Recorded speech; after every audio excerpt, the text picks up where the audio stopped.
ಇಂದೇ ಡೌನ್ಲೋಡ್ ಮಾಡಿ ಮತ್ತು ನಿಮ್ಮ ನೆಚ್ಚಿನ ಶೋಗಳನ್ನು ಆನಂದಿಸಿ.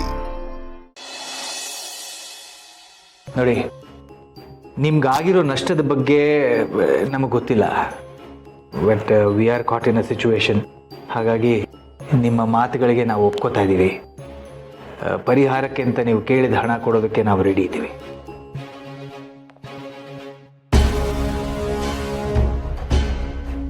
ಆದರೆ ನೀವು ಕೇಳ್ತಿರೋದು ಚಿಕ್ಕ ಅಮೌಂಟ್ ಅಲ್ಲ.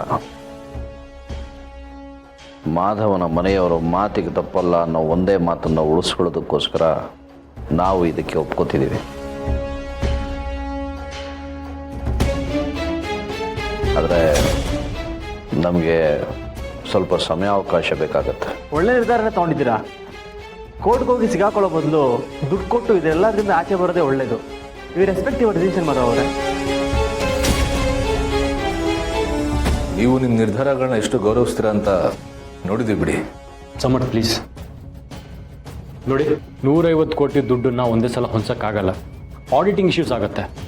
ಇಷ್ಟು ಹ್ಯೂಜ್ ಅಮೌಂಟ್ ಅರೇಂಜ್ ಮಾಡೋಕ್ಕೆ ನಮಗೂ ಟೈಮ್ ಬೇಕಾಗುತ್ತೆ. ಹಾಗಾಗಿ ಸರಿ ನಾವಿದ್ರ ಬಗ್ಗೆ ಯೋಚನೆ ಮಾಡ್ತೀವಿ.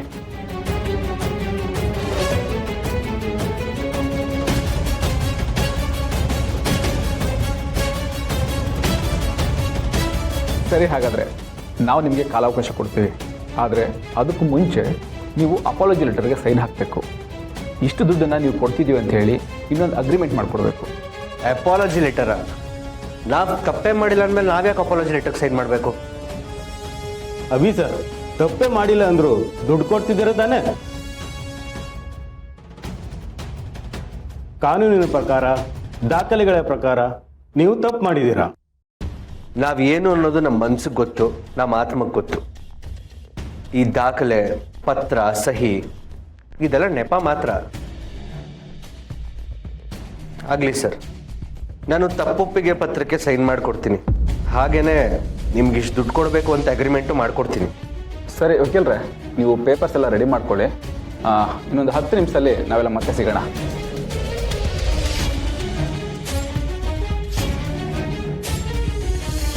ಅಬ್ಬ, ನಮ್ಗೆ ಇದನ್ನು ಬಿಟ್ಟು ಬೇರೆ ದಾರಿನೇ ಇಲ್ವಾ? ಆಸ್ತಿನೆಲ್ಲ ಮಾರಲೇಬೇಕಾ? ವಕೀಲ್ರೆ, ಇದೆಲ್ಲ ಶಾರ್ವರಿ ಇದ್ದಾಗ ಆಗಿರೋದು. ಇದನ್ನೆಲ್ಲ ಅವಳೇ ಮಾಡಿರೋದು. ನಮಗೂ ಇದಕ್ಕೂ ಸಂಬಂಧ ಇಲ್ಲ ಅಂತ ಕೋರ್ಟಲ್ಲಿ ವಾದ ಮಾಡೋಕ್ಕಾಗಲ್ವಾ? ಇಲ್ಲ ಸರ್, ಈ ಕಂಪನಿಗೆ ಮಾಲೀಕರಾಗಿರೋದು ಮಾಧವ್ ಸರ್ ಮತ್ತು ಅಭಿ ಅವರು. ಇವರಿಬ್ಬರೇ ತಮ್ಮ ಕೈಯಾರೆ ಪವರ್ ಆಫ್ ಅಟರ್ನಿ ಬರ್ಕೊಟ್ಟಿದ್ದಾರೆ. ಇಲ್ಲಿ ಶಾರ್ವರಿ ಅವ್ರ ಮಾತು ಬರೋದೇ ಇಲ್ಲ ಸರ್.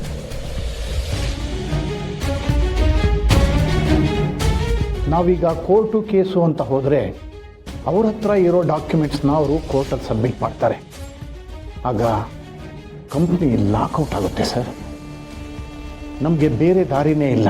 ಸದ್ಯಕ್ಕೆ ಮಾಧವ್ ಅವರು ತಗೊಂಡಿರೋ ನಿರ್ಧಾರನೇ ಸರಿ ಅನಿಸುತ್ತೆ.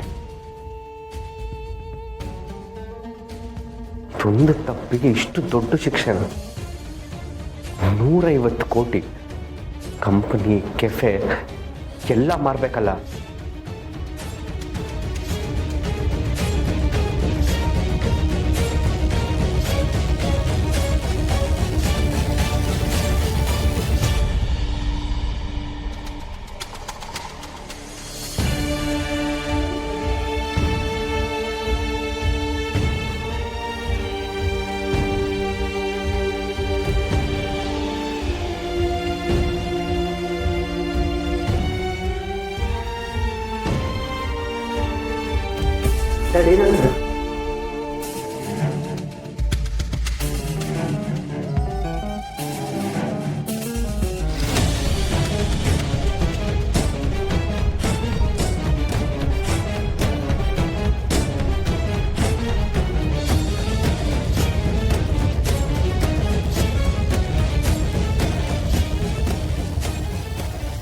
ಅಮ್ಮ, ಯಾಕೇನಾಯ್ತು?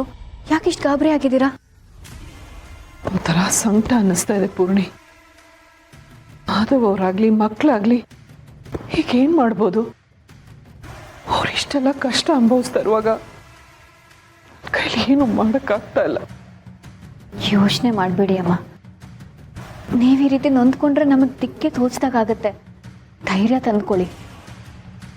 ನೀವೇ ಯಾವಾಗಲೂ ಹೇಳ್ತಿದ್ರಲ್ವಾ, ಧೈರ್ಯವಾಗಿದ್ದರೆ ದಾರಿ ತೋರಿಸೋದಕ್ಕೆ ದೂರದಲ್ಲಿ ಒಂದು ಬೆಳಕು ಕಾಣುತ್ತೆ ಅಂತ. ಅಂಥ ಬೆಳಕು ನಮಗೂ ಕಾಣಿಸ್ಬೋದು. ದೇವ್ರಿದಾನಮ್ಮ.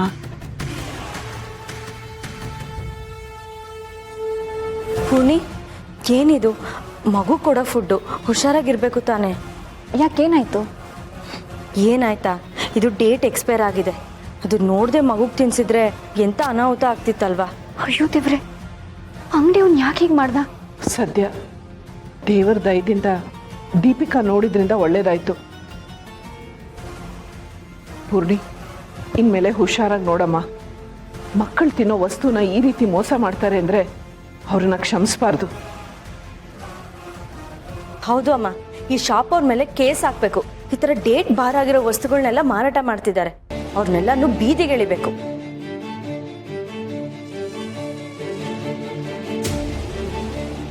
ದೀಪಿಕಾ, ಏನು ಹೇಳ್ದೆ ನೀನು? ಅದೇ ಅಮ್ಮ, ಈ ರೀತಿ ಡೇಟ್ ಬಾರ್ ಆಗಿರೋ ವಸ್ತುಗಳನ್ನೆಲ್ಲ ಮಾರಾಟ ಮಾಡ್ತಿದ್ದಾರಲ್ಲ, ಅದ್ರ ಬಗ್ಗೆ ಮಾತಾಡ್ತಿದ್ದೆ. ಡೇಟ್ ಬಾರ್ ಅಂದರೆ? ಒಂದು ವಸ್ತುನ ಈ ಡೇಟಿಂದ ಈ ಡೇಟ್ವರೆಗೂ ಮಾತ್ರ ಬಳಸಬೇಕು ಅಂತ ಇರುತ್ತೆ. ಅದಕ್ಕಿಂತ ಜಾಸ್ತಿ ದಿನ ಆದರೆ ಆ ವಸ್ತುನ ಬಳಸೋಕ್ಕಾಗಲ್ಲ. ಹೌದಲ್ವಾ? ಈ ರೀತಿ ವಸ್ತುಗಳಿಗೆ ಮಾತ್ರ ಅಲ್ಲ, ಯಾವ್ದಾದ್ರು ಒಪ್ಪಂದ ಅಗ್ರಿಮೆಂಟ್ಗಳಿಗೂ ಒಂದಿಷ್ಟು ದಿನ ಅಂತ ಇರುತ್ತೆ ಅಲ್ವಾ?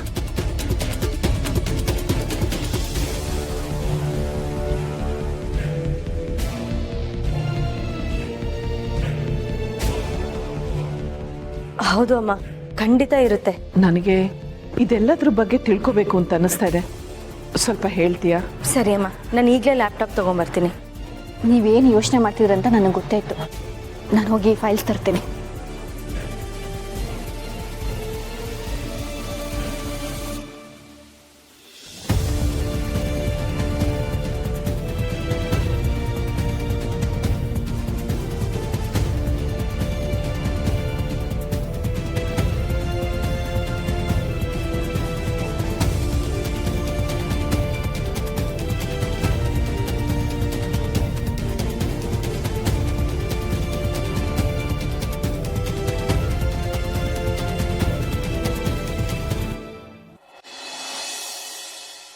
ಸರಿಯಾದ ಸಮಯಕ್ಕೆ ಅಮ್ಮ ಇದನ್ನೆಲ್ಲ ಕಂಡು ಹಿಡಿದ್ರು. ಅವರಲ್ಲಿ ಹೋಗೋಷ್ಟರಲ್ಲಿ ಪ್ರೊಸೀಜರ್ ಎಲ್ಲ ಮುಗ್ದೋಗಿದ್ರೆ? ಹಾಗೆಲ್ಲ ಏನೂ ಆಗಲ್ಲ. ಅಮ್ಮ ಇಷ್ಟನ್ನೇ ಕಂಡಿಡ್ದಿದ್ದಾರೆ ಅಂದಮೇಲೆ ಅಲ್ಲಿ ಹೋಗಿ ಏನು ಮಾತಾಡಬೇಕು, ಯಾವ ಟೈಮಿಗೆ ಎಂಟ್ರಿ ಕೊಡಬೇಕು ಅನ್ನೋದು ಚೆನ್ನಾಗಿ ಗೊತ್ತು ಅವರಿಗೆ.